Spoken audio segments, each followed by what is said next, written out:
So may I invite Dr. Vishal Rastogi to make his presentation. So it's a pleasure to be speaking at this August gathering.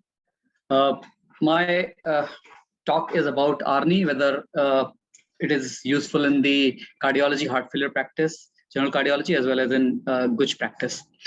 So the heart failure is increasing in number, and most of the data comes from the West, where a lot of patients are suffering from heart failure, and the economic burden of the disease is very, very high.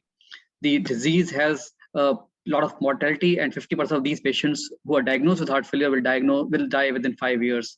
Rehospitalization rate also remains very, very high, and heart failure is the #1 cause of hospitalization for patients who are aged more than 65 years.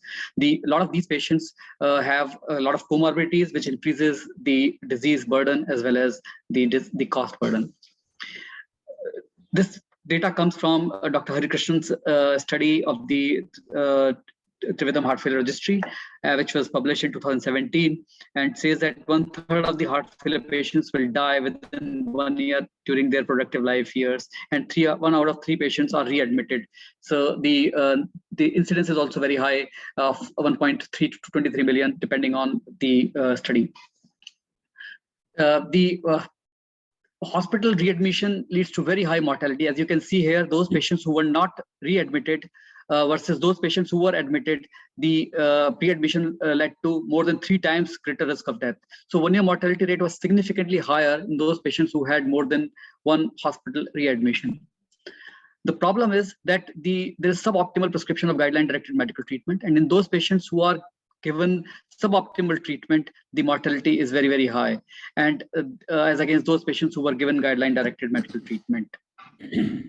What is this guideline-directed medical treatment? And it comes from the 30 years of evidence in the field of heart failure, where a lot of trials have been done against placebo, against each other, and where we can see that so many patient years experience is there for prescribing one drug or the other. And we know that now ACE inhibitors, ARB, MRAs, and beta blockers form the cornerstone of the treatment, and we have other new drugs also available.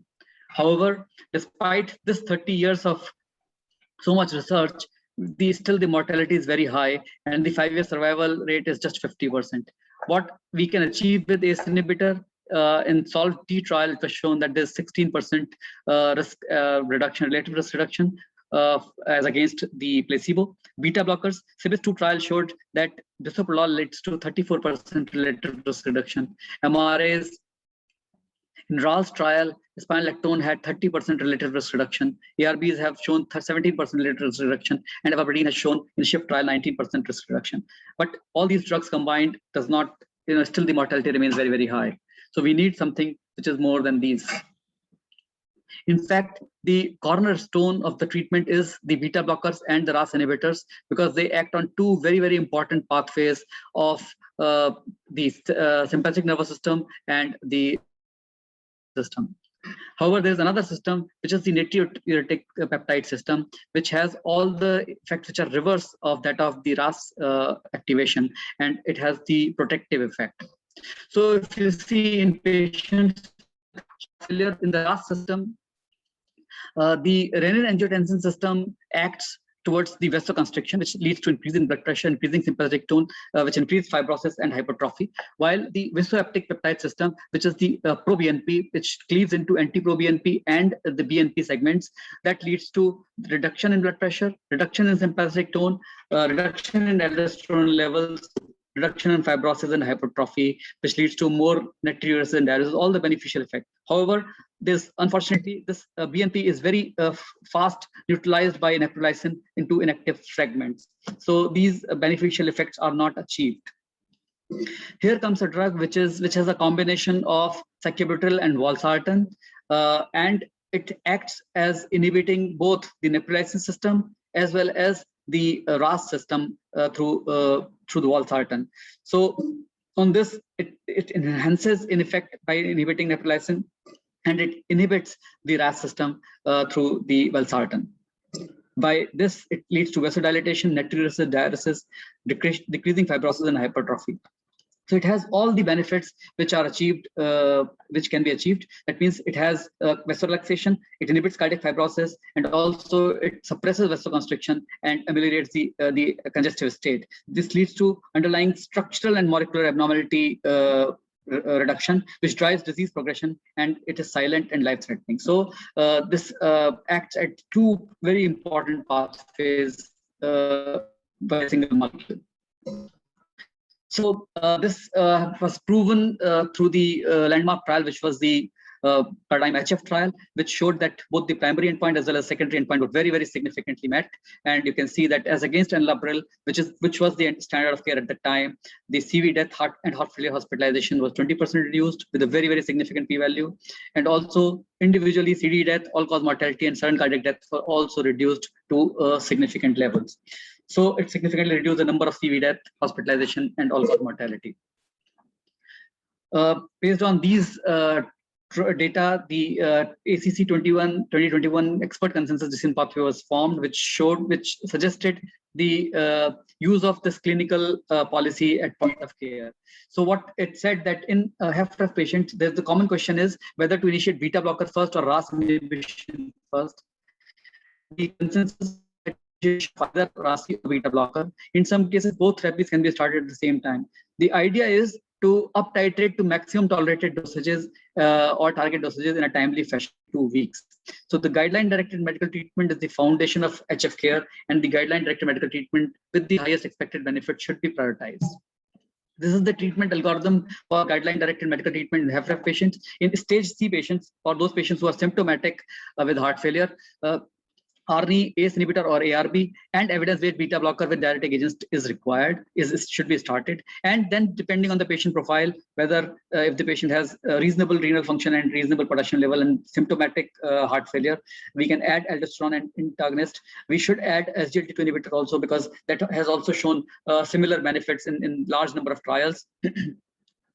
Hydrazine, isosorbide nitrate, and ivabradine is also beneficial. So what it says here, this statement against what was suggested in the guidelines. Here, the ARNI is preferred first-line RAS antagonist in these HFrEF patients. And why it is so?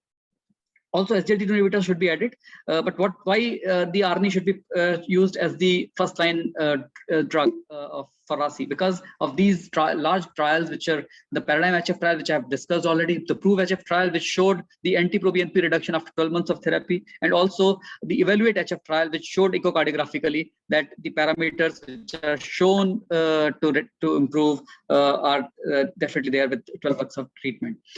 Similarly, in these patients who were hospitalized with acute heart failure, Pioneer HF trial transition study also showed that in patients who have not had prior exposure to ACE inhibitor or ARNI, they can be started on ARNI, and early initiation will benefit the patient more.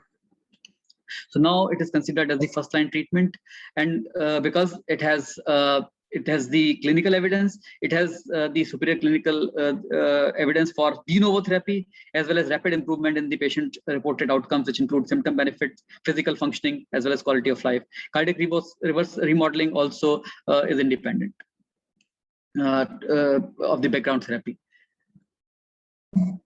So sacubitril valsartan, in fact, when added to beta blocker and MRA, has shown the maximal mortality benefit in this study, while the all drugs individually or in combination did not show the similar effect. So to have the best effect, patients should be on ARNI, beta blocker, and MRAs.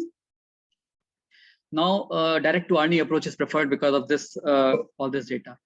Coming to the second part, which is the GUJ population, my previous speaker has very clearly shown the mechanism as well as the drug treatment.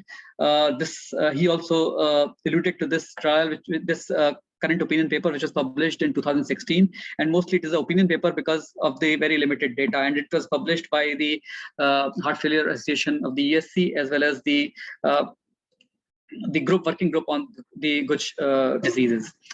And the mechanism of action are varied in those patients who have GUJ because of the variety of diseases.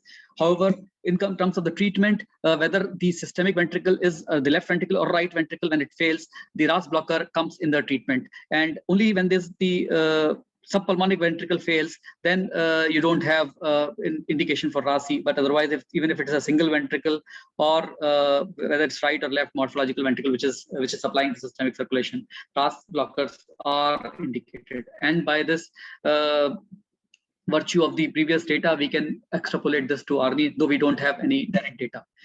This confidence comes from this Panorama HF study also, though this was a pediatric study, which got started in 2017. And this was a comparison of sacubitril valsartan as against the enalapril in pediatric patients. Of course, it had the objectives to characterize the PK and PD also, and also determine the effect of the drug.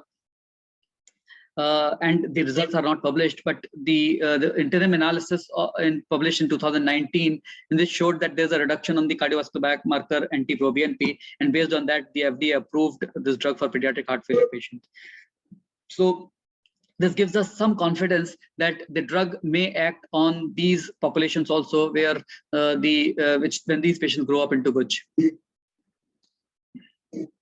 So the ACC 2021 consensus recommendation also recommended that we should up titrate the dosages of ARNI every 2 weeks. So that's how you should start. When if the patient is previously on ACE inhibitor, then we should have a 36 hours of off before initiation, so that the incidence of angioedema is reduced.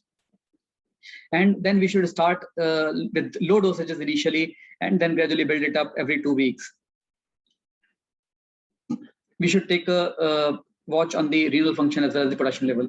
In pediatric population also, the per kg body weight, 1.6 ml per kg body weight, 1.6 kg per kg body weight should be given twice daily dosages to start with. To summarize my talk, ACC 21 recommends switching to ARNI in place of ACE and ARB. Sacubitril valsartan, an essential half-life therapy, reduces the risk of CV death and hospitalization and improves cardiac function and structure. Of course, there is a lack of data in Guj patients, but adult heart failure treatment principles should apply here as well. Thank you so much.